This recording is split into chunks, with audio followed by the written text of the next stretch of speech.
దేవుని ఘనమైన నామమునకు మహిమ కలుగును గాక. యేసుక్రీస్తు నామంలో ఈ ఉదయకాల సమయంలో ప్రియులైన మీ అందరికీ నా శుభాభివందనలు యేసుక్రీస్తు నామం తెలియజేస్తున్నాను. ఈరోజు మన వాగ్దానాన్ని మనం చదువుకుందాం, ధ్యానించుకొని ప్రార్థన చేసుకుందాం. ఈరోజు మన వాగ్దానము నహూము గ్రంథము 1వ అధ్యాయము 9వ వచనం. యెహోవాను గూర్చి మీ దురాలోచన ఏమి? బాధ రెండవ మారు రాకుండా ఆయన బొత్తిగా దానిని నివారణ చేయును. దేవుడి పరిశుద్ధ వాక్యాన్ని మనం ఇంట్లో దీవించునుగాక. ఇక్కడ దేవుడి యొక్క ఆలోచన మనల్ని ఎల్లప్పుడూ ప్రతి బాధ నుంచి తప్పించాలని, ప్రతి ఇబ్బంది నుంచి తప్పించాలని, ప్రతి వ్యాధి నుంచి మనల్ని స్వస్థపరచాలని చూస్తుంటాడు. అయితే ఇక్కడ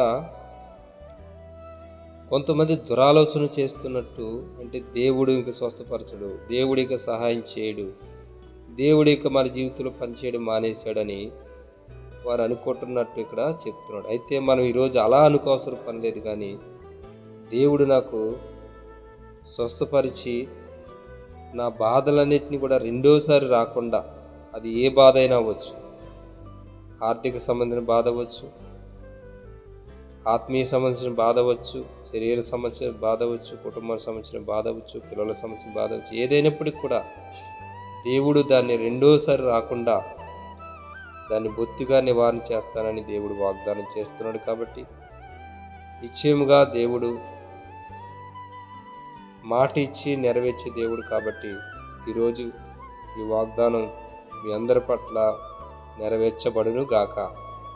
నిశ్చయముగా దేవుడు మాట ఇచ్చి దాన్ని మన ఎడల ఈరోజు నెరవేర్చబోతున్నాడు.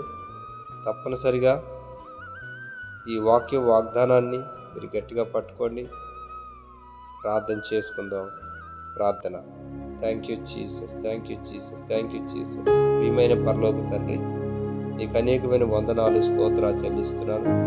అనేక సార్లు మాకున్న కష్టాలు బట్టి, బాధలు బట్టి ప్రభా ఎందుకు ఇలా జరుగుతుందని ప్రభా నాయన నిన్ను గురించి ప్రభా ఏదైనా మేము తండ్రి తప్పుడుగా ఆలోచన చేస్తుంటే మమ్మల్ని క్షమించండి, మమ్మల్ని మన్నించండి ప్రభా. మా ఆలోచన మంచిది కాకపోతే దాన్ని బట్టి మనం క్షమించండి.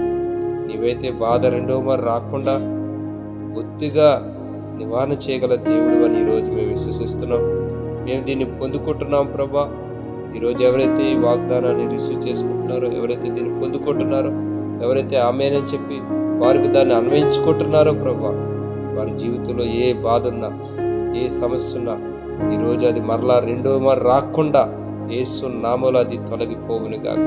యేసు నామములో అది వేర్లతో సైతం పెకలించబడి అది తొలగిపోయి ఇదిగో తండ్రి మీ బిడ్డలు ప్రభా ఏ బాధ లేని వారిగా, ఏ చింత లేని వారిగా, ఏ సమస్య లేని వారిగా ప్రతి విషయంలో ప్రభా నీ యందు పూర్ణ హృదయంతో నమ్మకం ఉంచి నిన్ను వెంబడించడానికి, నిన్ను మహిమపరచడానికి, నీ యందు ప్రతి బాధలో నుండి కూడా నివారణ పొంది నిన్ను బట్టి సంతోషించడానికి ప్రతి ఒక్కరిని స్వస్థపరచమని, ఆశీర్వదించమని, ప్రతి వ్యాధిని, బలహీనతను, ప్రతి బాధను సంపూర్ణంగా లయపరిచి తండ్రి ఈ రాజ్యానికి, మీ నామానికి మహిమకరంగా ప్రతి ఒక్కరిని ఆశీర్వదించమని, అభిషేకించమని, ఇటువంటి బలమైన అభిషేకంతో ఈరోజు ప్రతి ఒక్కరు ఆవరించి పరిశుద్ధాత్ముడ మీరే స్వస్థపరచమని, ప్రతి బాధ నుంచి తప్పించి మళ్ళీ ఏ బాధ కూడా రాకుండా మీరే దాన్ని నిర్మూలన చేయమని మీ చేతులకు సమస్తను అప్పగించుకుని మీ బిడ్డలంతా మీకు అప్పగిస్తూ